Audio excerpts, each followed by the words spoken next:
We're going to talk about infrastructure and international security, but first, I want to talk a little bit about what Vets4Energy is, give you a little overview. We live by this slogan, energy security equals national security. And we believe that, and we live by that. And that is the basis of what we do as volunteers, as advocates for energy and for also national security, and understand they do play key roles with each other.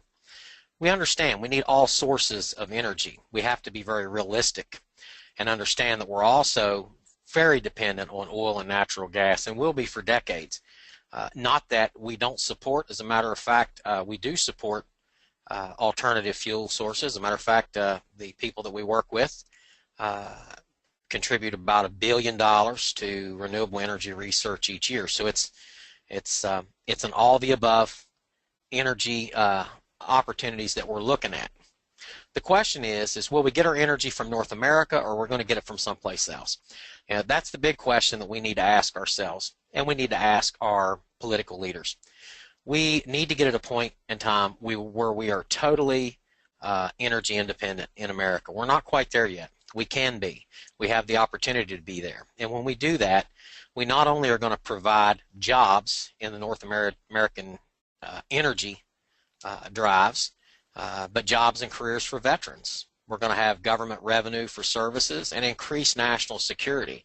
And how do we create that? Well, when we become an energy independent nation, then we become less dependent on any other country to provide us with these fuels or resources. A reduced reliance on adversaries is big. And we can also assist our allies too at that. And why would we do that? Because, like it or not, when we send money overseas to countries that we have no idea where that money goes to, some of that is going into the hands of people that want to do us harm.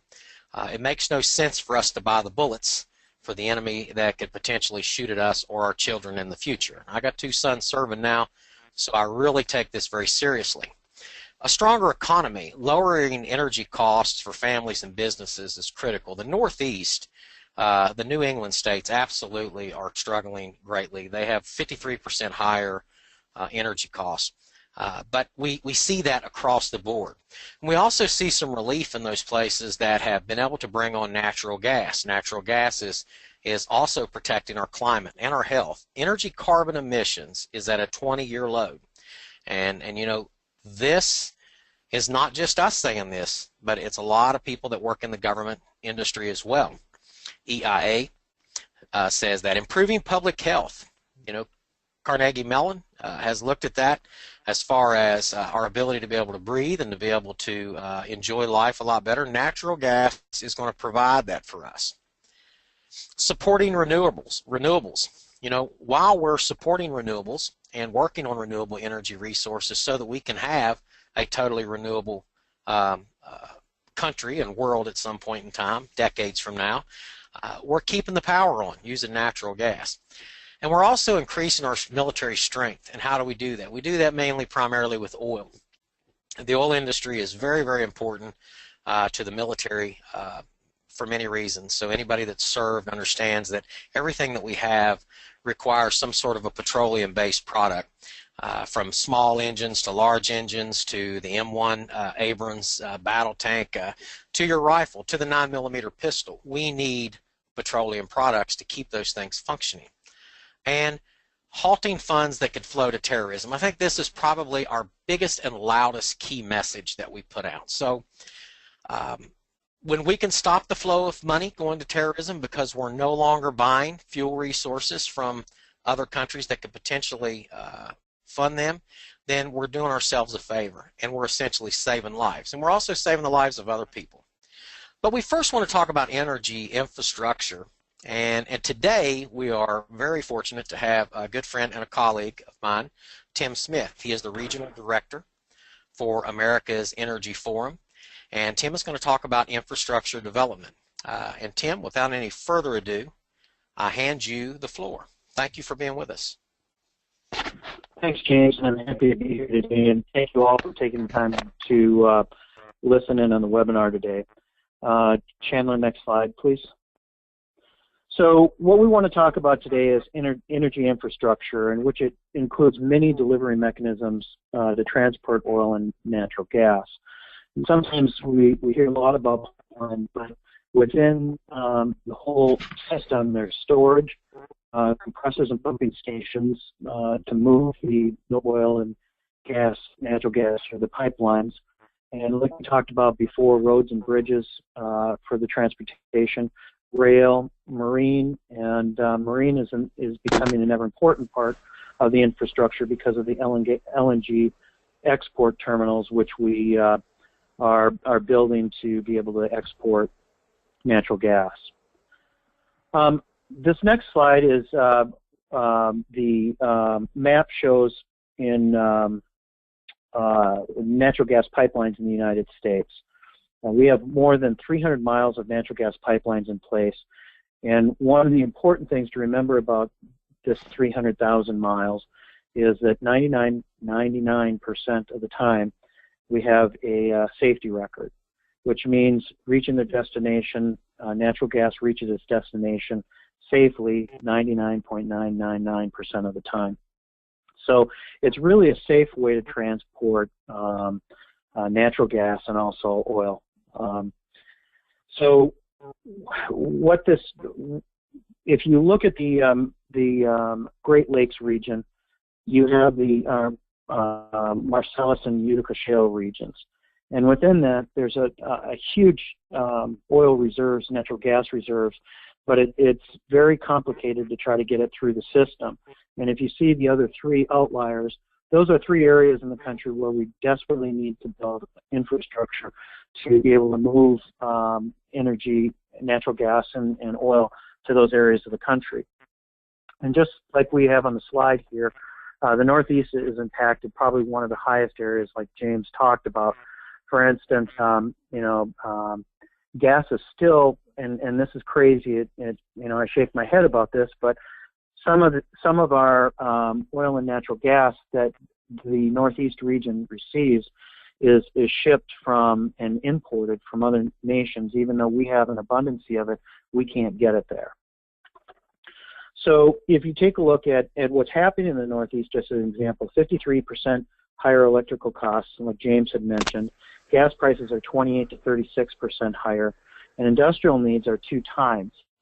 And because of the inability to be able to get the natural gas to the manufacturing companies up there, and in the next 4 years, you may see manufacturing construction leave that area of the country, which will have a job loss for that region because there just isn't the way to transport the natural gas and oil up into that region.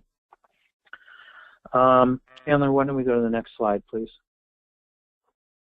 So I also wanted to give you today some of the myths in opposition.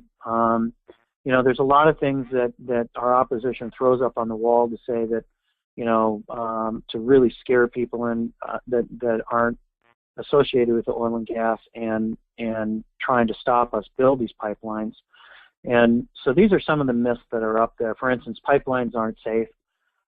Again, through the Department of Transportation, they're the safest method to transport oil and natural gas. As you can see up there, 99.999% of the time, it's a huge safety record. Infrastructure harms the environment. Now, there's been countless studies on the impact and then the restoration part of the development. And restoration means when you put a pipeline into the ground, how do you repair the area going behind the pipeline once you put it in the ground? And oil and natural gas companies have a great record of how they restore the land to what it was like before. And there also are federal requirements how they have to restore the land. So, if there's huge regulatory issues in how you put a pipeline in, how it's restored, and the need for more renewable energy. Oil and gas are required for decades. Natural gas supports renewables in the solar and the wind industry. So we're going to need oil and natural gas to make that bridge to a lot of the renewables for the future. Communities need to be involved. Communities are very involved during federal and state review. They're asked for their opinions, they're asked for public testimony. The State Department sometimes, like in Keystone's opinion, the State Department went out and had public commenting periods and went to the local level, held State Department meetings out there. So when someone says to the communities aren't involved, there's a very extensive review of how communities are involved and how they take comments very seriously from various different communities. Infrastructure is not a necessity. Well, if we go back to the map that we had up there, there's many regions of the country that don't have the infrastructure to be able to take advantage of the lower priced natural gas and energy. And if we have a winter like they're predicting this year, the Northeast and other regions of the country will be significantly impacted because they won't be able to, their energy costs are going to go up considerably. And I just want to go on back. the next slide, please. Yeah, sure. Before we do, let me just go back, because one thing that you said up there about needs more renewable energy, you say natural gas supports renewables. Can you elaborate? How does it support renewables? Well, I'm in Indiana, and we have huge wind farms in Indiana, and sometimes the wind isn't cooperating and it's not blowing, but those wind farms are still turning. And so I've asked people in the car, see how there's no wind blowing, isn't that neat that these things are turning and producing clean energy? And they say, yeah, but how does that happen? And so I just point down to the little box at the bottom, and that's a natural gas engine providing the wind power. And the reason you have to do that is because you have to keep energy running through the grid, the power grid that these wind farms are developed on. And so even when the wind isn't blowing, you still have to keep the rotors and the generators turning, and that's done by natural gas. Some of the other ways that natural gas is used, Chandler, is to your solar panels, to use natural gas to manufacture those solar panels.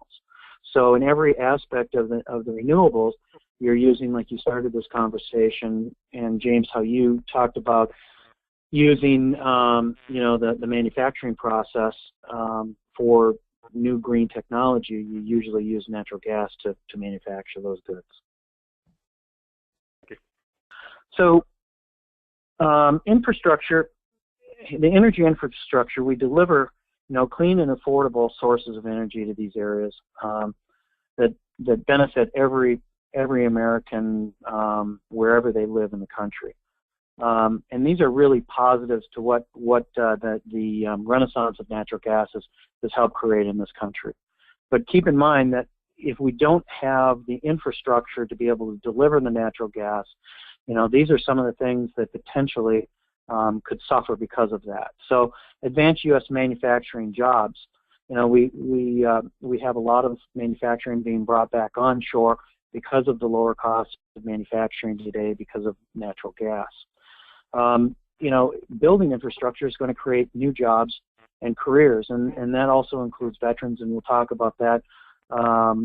James will mention that in a little bit, but with all the infrastructure, hopefully, that the new administration is talking about, some of it is going to be in energy-related fields that will help create jobs and start a new renaissance with the energy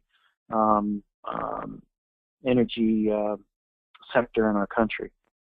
It also generates government revenue for services. For instance, local school districts and local taxing bodies, local municipalities, because wherever a pipeline is put in, they end up getting tax revenue from that pipeline being put in. For instance, again, on the Keystone pipeline and on some of these other pipelines that are currently being put in, wherever they travel, and some of the counties that are not directly affected, they also benefit in some states on the money and revenue that's generated for multiple years on these pipelines.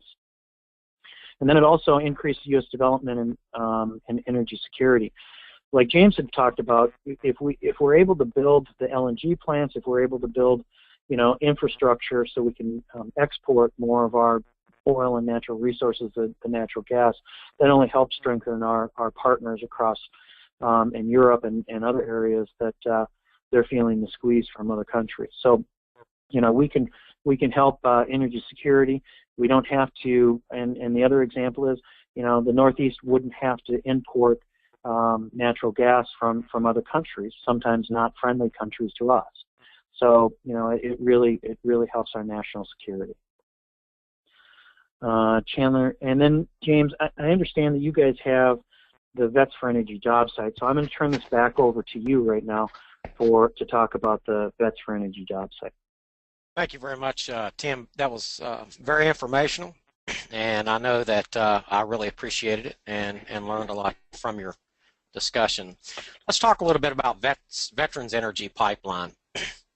Now, as Tim was talking about, the new administration gives hope for infrastructure projects. Veterans are ideally suited for careers in the energy industry and building infrastructure as well. There's a wide variety of careers: construction, pipe fitters, electrical, IT, you name it, truck drivers, they all exist. This website that we've developed will assist veterans to transition to careers in the oil and natural gas industry. Now, it's not going to directly get you a job, but it's the place that you want to go to enter your information to, number one, to see if you have a skill that transfers directly to one of the top 70 critical skills that are needed in the energy sector today. If it does not, then there are several links to many companies that are hiring all across the country, and it gives you an opportunity to get to see who some of those companies are. So, for me, I think that's a great asset and a great tool to have. You can build yourself a resume with this, or assist yourself in building the resume, and then you can get that resume in front of people in HR departments that are working for companies that are familiar with Vets4Energy. Being a member of Vets4Energy is not a requirement to use this, but I believe that members of Vets4Energy, are going to learn a lot more and understand a lot more in the energy sector. Next slide, please, Chandler. Now, we need to build, here's the bottom line, we need to build more energy infrastructure. We got to take advantage of global energy leadership. We need to be the energy leaders in the world. Get energy where it is needed safely and affordably. We heard the thing about safety. Oh my goodness, it's going to be a disaster if we put pipelines in. Let me tell you, I was a safety coordinator and then became a safety director, and I did studies on what is safe and what is unsafe. We did a study on how unsafe that it is for Americans to take a bath because we have so many people that fall and hurt themselves or get killed in the bathtub. But that doesn't mean that we stop taking a bath, because 99.99% of the time you're going to take a bath and you're going to dry off and you're going to get dressed and everything's going to go okay. The same thing exists in the gas and oil industry. We cannot be driven by fear. Get energy where it's needed. The Northeast this winter is going to suffer tremendously. The bills are going to be high. You think about those senior citizens that are out there, and a lot of them are retired veterans that are living in places like Maine and New Hampshire and Vermont, Rhode Island and Connecticut, and Massachusetts. They're paying 53% more for their energy bill. That's a decision. Do I get to get this month, or do I get this month? Do I keep on the heat, or do I do that? And that's something that we need to stop. We need to stop those things from happening. Use more North American fuel, less imports. It just makes a lot of sense, ladies and gentlemen.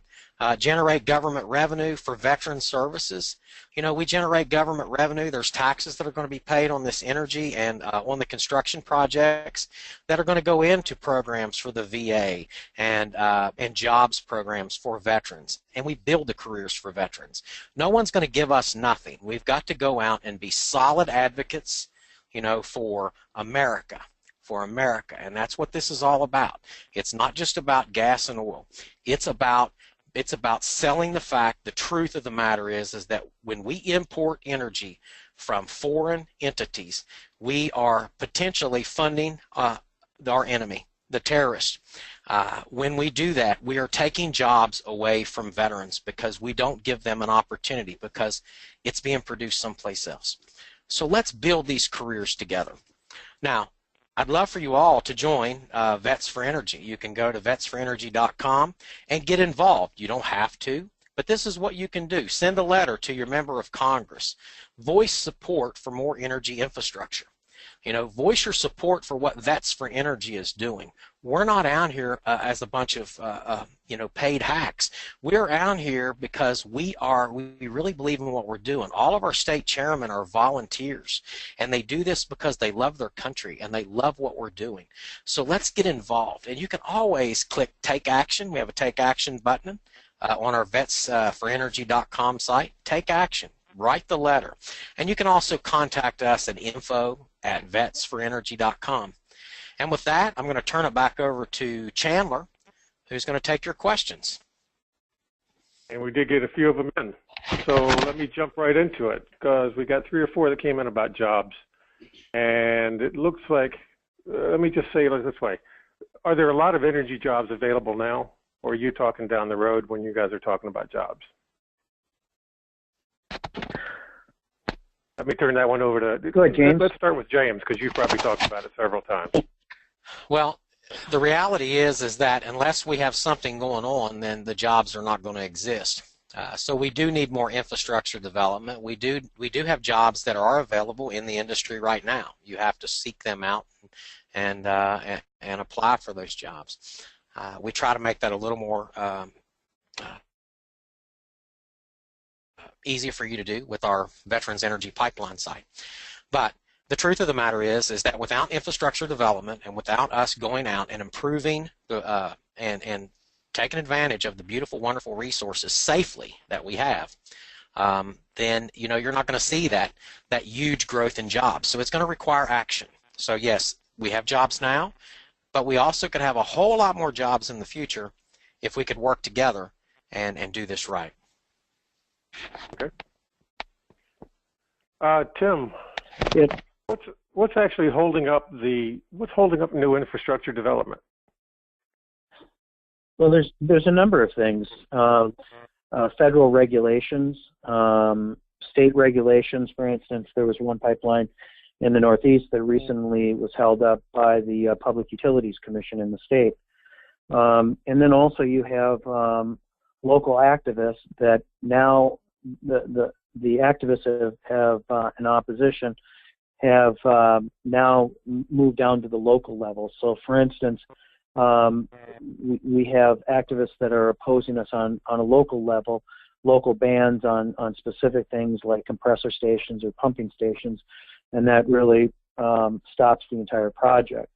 So there's a number of all the way up through from the federal down to the local level that has slowed us down. Also, the economy has slowed us down somewhat of building these pipelines, but more or less like the Keystone Pipeline and some of the other ones you read about, it's because of opposition and the federal government. So we're hoping that with the new administration, that's going to change. Yeah, and if I could add just a little bit to that, not much, to what you said, Tim, understand that we are not opposed to safety regulations and doing things safely and in the proper way for our environment. But we are very concerned that many additional restrictions are putting on in the middle of the stream. It's just like playing a football game and it says, you score a touchdown, you get 6 points. Well, you score the touchdown, you do everything that you're supposed to do, and then all of a sudden they say, no, you got to go another 50 yards. And that's the kind of things that many of us are seeing that's being put on us unnecessarily. So we have to do this right and do this smart. But very good answer, Tim. Well, and James, just to expound on that a little bit, that the oil and gas industry has the best safety record. I mean, we take everything seriously and make sure that it's safe to be able to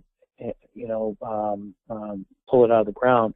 But the problem is you have some myths out there, like we went over, where they want to scare the American people on it, and that's where we have, unfortunately, we have to come out with other messages. For instance, there was a pumping station that was on the ballot this last time because they said it would leak natural gas into the air. And today's technology is the most advanced that we have, where everything's captured, and that's one reason, because of the renaissance in the natural gas industry, that we have a 20-year low in our clean air. So, and really, natural gas is transported safely, and it helps improve the quality of our air.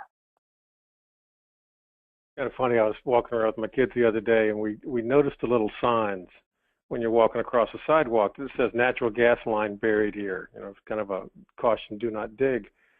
And it's a little bit like the auto mechanic that charges $50 an hour, but there's a sign out front that says we charge $50 an hour, but for a customer to come back and watch, it's $85 an hour. It's hard to watch it go in, but it's safe once it's done. Mm-hmm. I don't know. Interesting Yes.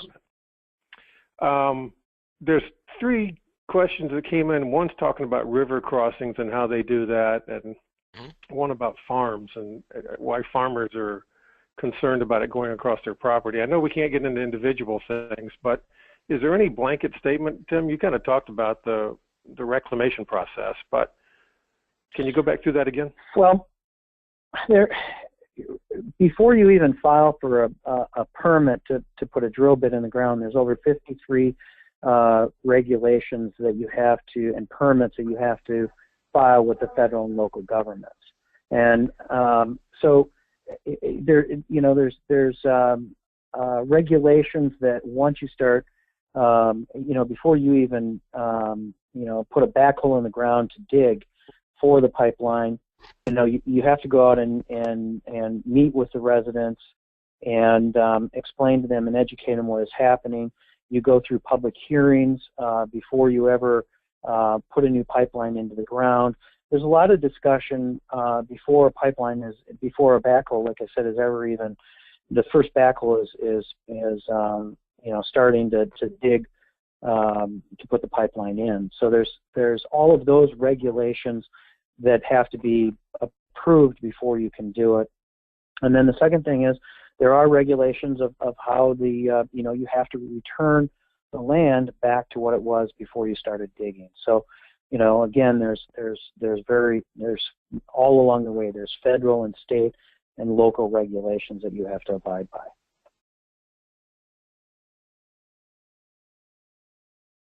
And I guess it's for Tim. Do you know of any specific legislation that's on the horizon regarding infrastructure? Currently, not right now. I mean, I think just what everyone has heard that, the new administration, President Trump, once he's sworn in, one of his executive orders will be to approve the Keystone Pipeline. I think that's one of the big ones that you'll be hearing about. I think some of the other things you'll be hearing about is maybe reducing some of the regulations from the EPA. For instance, on some of the things that they've been trying to do during the Obama administration, but not real direct legislation right now.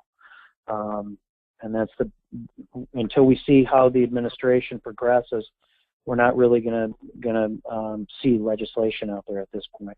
We've hit the 1:30. I've got about 7 more questions. We'll try to get back to those folks individually. So, James, you want to go ahead and wrap this one up so we can close up? Yes. Thank you very much, everyone, for attending this webinar. I hope it's been informational for you. We're sorry we didn't get to all your questions, but understand we will answer your questions individually. I want to thank all the veterans that are out there. I want to thank you for your service, but I also want to thank the family members of veterans. I think that is a group of people that goes largely unthanked, and that's everyone from spouses to children.